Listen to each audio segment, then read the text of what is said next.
The Jeff Chandler mystery is finally solved and isn't good. For decades, Jeff Chandler has been remembered as the silver-haired, deep-voiced actor who brought coochies to life in Broken Arrow and starred in dozens of westerns and war films throughout the 1950s. His death at age 42 in 1961 has long been described as a tragic but simple medical complication, a routine back surgery gone wrong. But this sanitized narrative conceals a far more disturbing reality that Universal Pictures and Hollywood power brokers worked diligently to keep hidden from the public. Today, we're revealing the troubling truth behind Jeff Chandler's premature death, a complex web of medical negligence, studio exploitation, personal secrets, and institutional cover-ups that transforms our understanding of this Hollywood star's final chapter. What you're about to learn isn't just a minor correction to the historical record, it's a complete reframing of a death that should never have happened, and the dark forces that closed ranks to hide the truth. The real story of Jeff Chandler's final days reveals not just a medical tragedy, but a damning indictment of a Hollywood system that used its stars until they broke, then quietly disposed of the evidence. The official story of Jeff Chandler's death, a simple complication from routine back surgery, has never fully explained how a physically robust 42-year-old star could die from what should have been a standard medical procedure. This sanitized version of events falls apart under closer scrutiny, revealing a disturbing pattern of negligence, cover-ups, and studio politics that contributed to his premature death.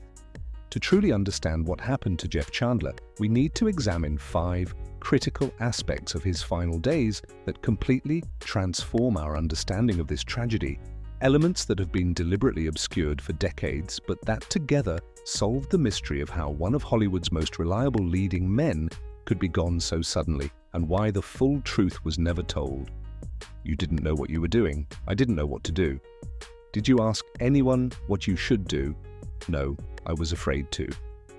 1.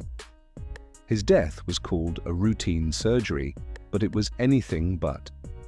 In early 1961, Jeff Chandler was at a career crossroads.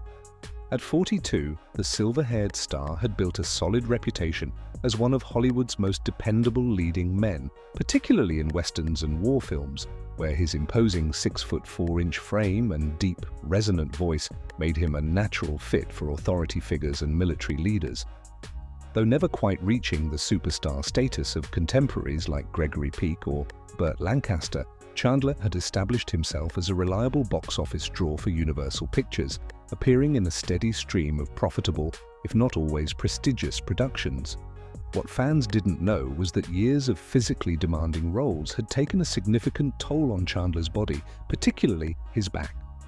The actor had been suffering from chronic pain due to a herniated disc, likely the cumulative result of stunts, action sequences, and the grueling production schedules that studio contracts demanded in that era.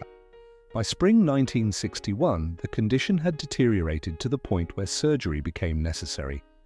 When Chandler checked into Culver City Hospital for the operation in May 1961, both his management and the studio publicly described it as a routine procedure, a minor inconvenience that would require a short recovery before the actor could return to his busy filming schedule.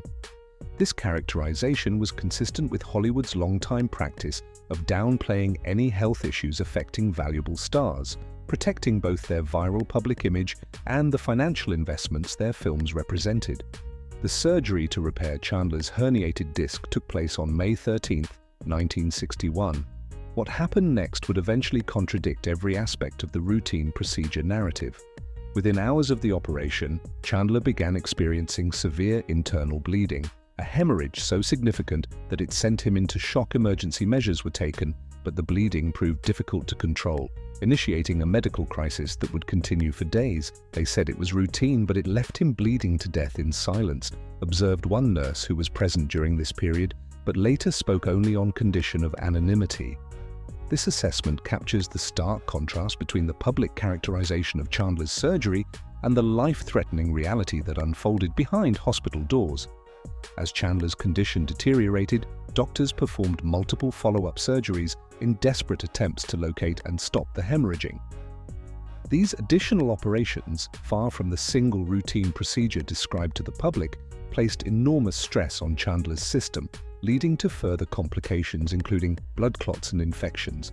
The true cause of the bleeding was not publicly disclosed at the time,